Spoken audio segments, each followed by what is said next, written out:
நீங்கள் பார்த்து கொண்டிருப்பது நியூஸ் 21 செய்திகள். தமிழ்நாடு செய்திகளை உடனுக்குடன் தெரிந்து கொள்ள நியூஸ் 21 செய்திகளை பாருங்கள். சேலம் மாவட்டம் ஓமலூர் அடுத்த காடையாம்பட்டி வட்டம் டானிஸ்பேட்டை உள்கோம்பை சேர்வராயன் மலைத்தொடரில் உற்பத்தியாகும் மேற்கு சரபங்க ஆற்றில் பாமக தலைவர் டாக்டர் அன்புமணி ராமதாஸ் நேரில் பார்வையிட்டு ஆய்வு செய்தார். இதனைத் தொடர்ந்து செய்தியாளர்களை சந்தித்தார். அப்போது அனைத்து துறையிலும் ஊழல் நடைபெற்று வருகிறது, ஒவ்வொரு நாளும் இந்த ஊழல்கள் வெளிவரும், கனிம வள கொள்ளையில் சிபிஐ விசாரணை வேண்டும் என அன்புமணி ராமதாஸ் தெரிவித்துள்ளார். தமிழக மக்கள் உரிமை மீட்பு பயணம் என்ற பெயரில் பாமக தலைவர் அன்புமணி ராமதாஸ் 100 நாட்கள் நடைப்பயணம் மேற்கொண்டு வருகிறார். இதன் ஒரு பகுதியாக சேலம் மாவட்டம் டானிஸ்பேட்டை அருகே சேர்வராயன் மலைத்தொடரில் உற்பத்தியாகும் மேற்கு சரபங்க ஆற்றில் அன்புமணி ராமதாஸ் நேரில் பார்வையிட்டு ஆய்வு செய்தார்.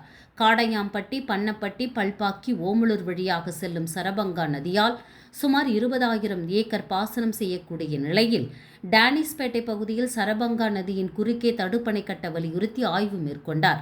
அப்போது மேற்கு சரபங்கா நதியானது ஓமலூர் வழியாக சென்று பூலாம்பட்டி ஆற்றில் கலக்கிறது. ஆண்டிற்கு 4 TMC தண்ணீர் கடலில் கலந்து வீணாகிறது. மேலும் ஏற்காடு அடிவாரத்திலிருந்து செல்லும் மேற்கு சரபங்கா நதிநீர் தூய்மையாக இருக்கிறது. ஓமலூரிலிருந்து சாக்கடை கால்வாய் நீர் நதியில் கலக்கிறது, பின்னர் சாக்கடையாக ஓடுகிறது. எனவே மேற்கு சரபங்கா ஆற்று பகுதியில் தடுப்பணை அமைத்து அணை ஒன்று கட்ட வேண்டும். அப்போது இந்த பகுதியில் நிலத்தடி நீர்மட்டம் உயரும், விவசாயம் செழிக்கும். இந்த நீரை முறையாக பயன்படுத்தினால் குடிநீர் சேலம் மாநகருக்கு ஆண்டுதோறும் விநியோகிக்க முடியும். இந்த ஏரி தண்ணீரை அருகில் உள்ள மற்ற ஏரிகளுக்கு கொண்டு சென்று நிரப்ப வேண்டும். அதற்கு வழிவகை செய்ய வேண்டும். தற்போது தடுப்பணை போதுமான அளவு இல்லை. இதனால் அணை கட்டி விவசாயிகளுக்கு உதவி செய்ய வேண்டும். இந்த அணையில் தண்ணீர் சேகரித்து அனைத்து ஏரிகளுக்கும் கொண்டு செல்ல வேண்டும். இந்த ஏரி அருகே உள்ள பொம்மியம்பட்டி ஏரி வறட்சியான பகுதியாகும். இந்த ஏரியில் தண்ணீர் நிரப்ப வேண்டும். அதேபோல் மேட்டூர் உபரி நீர் மேற்கு சரபங்க ஆற்றில் கலக்க செய்திட வேண்டும் என்பது எங்களது நீண்ட நாள் கோரிக்கையாகும்.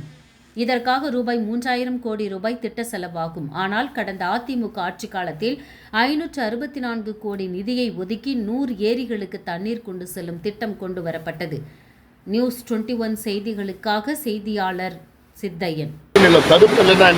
ஏரி, குளம், கண்மாய், குட்டை இதை வரையறை செய்து அதை டிமார்க் பண்ணி அதற்கு கெசட் நோட்டிஃபிகேஷன் பண்ணணும். தமிழ்நாட்டில் 26,800 சதுப்பு நிலம் பகுதி, அதாவது 5 ஏக்கருக்கு மேல் உள்ள சதுப்பு நிலங்களை இந்த இந்திய அரசின் சட்டத்தின்படி தமிழக அரசு இந்நேரம் அதற்கு அறிவிப்பு வந்திருக்கணும், அதற்கு ஒரு நோட்டிஃபிகேஷன் பண்ணியிருக்கணும். ஆனால் இது வரைக்கும் தமிழக அரசு ஒரு வெட்லேண்ட் கூட நோட்டிஃபை பண்ணல.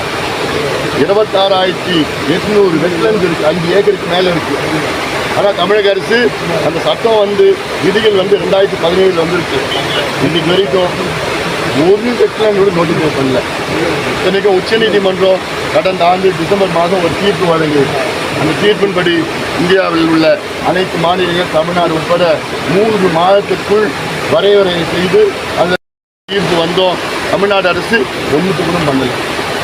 அப்படி பள்ளிக்கரணை சதுப்பு நிலைப்பாய் தமிழ்நாடு அரசிலிருந்து நேற்று ஒரு அறிக்கை வந்திருக்கிறது, விளக்க அறிக்கை.